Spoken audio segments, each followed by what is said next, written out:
Welcome to DBC. Today we're continuing with games criminals play, and we spoke last time in detail about every step of the setup. Today we're going to actually talk about the coolest chapter in the book so far, which is an inmate's account of setting up or downing a duck, is like an inmate term for a prisoner guard who's turned. We'll get the prisoner's perspective from their first person, which is awesome. We're going to talk about protectors, some ways now that we know about how the prisoners think about this and what the process is. What can the employees do to prevent this from escalating? We'll talk really quickly about, there's a chapter of a questionnaire with answers that gives like 30 situations of things and what's the appropriate response. And then a little bit of backlash of what happens when a setup is abruptly terminated, like well into the process.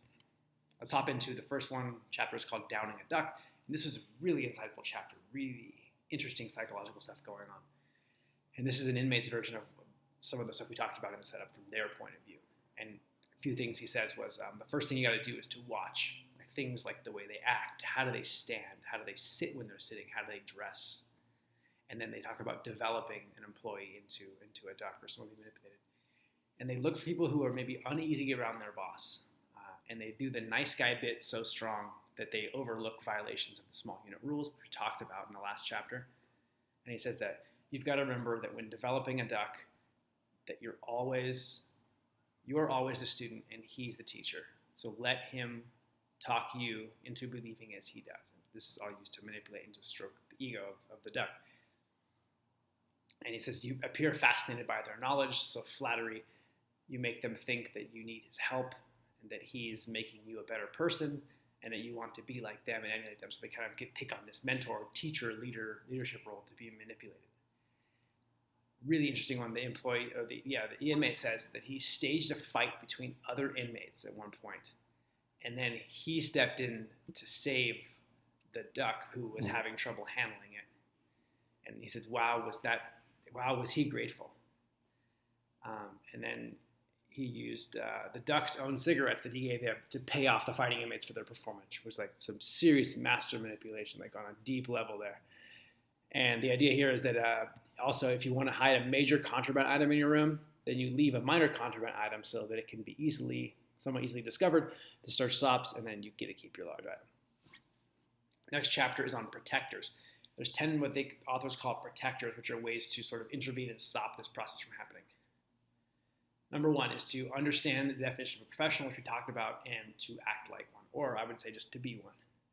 Learn to recognize the steps in the setup process and then take proper action, especially early. Number three is to understand that communication consists of a sender and a receiver always, and that, as we've said with the observation phase, you're always sending information to the inmates, always. Even when you're not directly looking with them and they're maybe even barely within earshot, they're always getting information from you. In confinement messages, they differ markedly from on the outside in a prison situation. Number four, great boundaries. Learn to say no and mean it. Inmates, according to the author, inmates appreciate knowing where they stand and where an employee will draw the line, having boundaries. Be in command of your area is number five.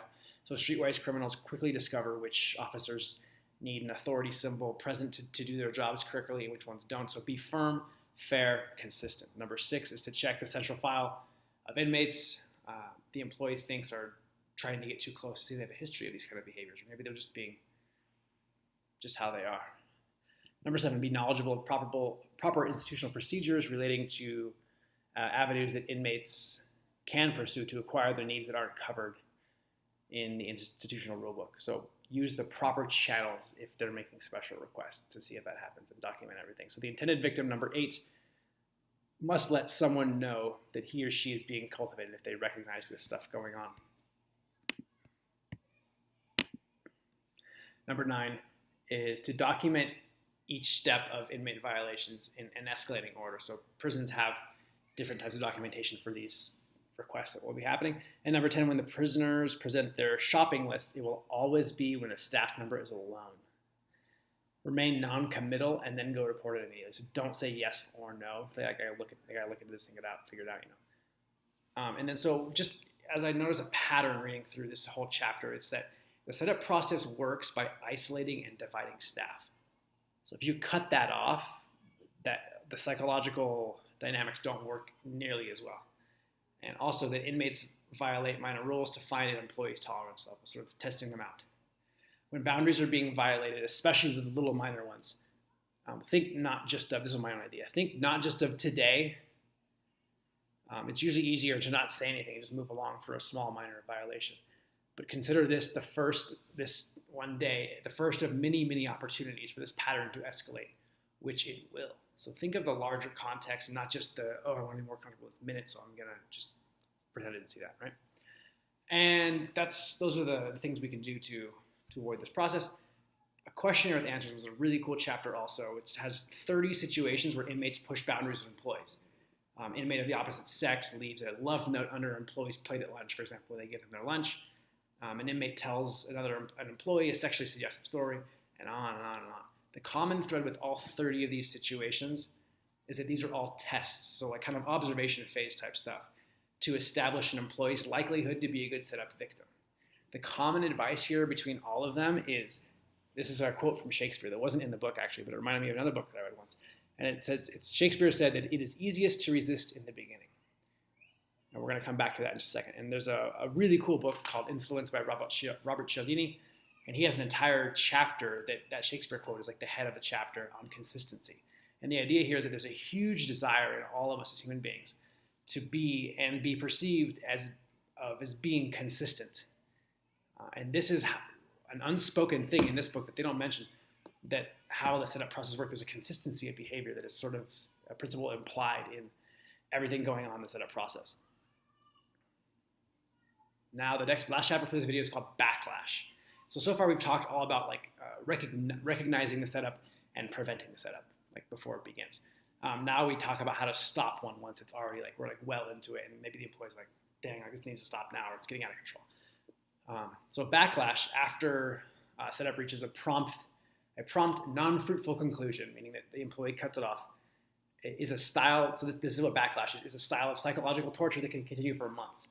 The employee can become fearful and apprehensive, and really to combat that, they need support from other employees.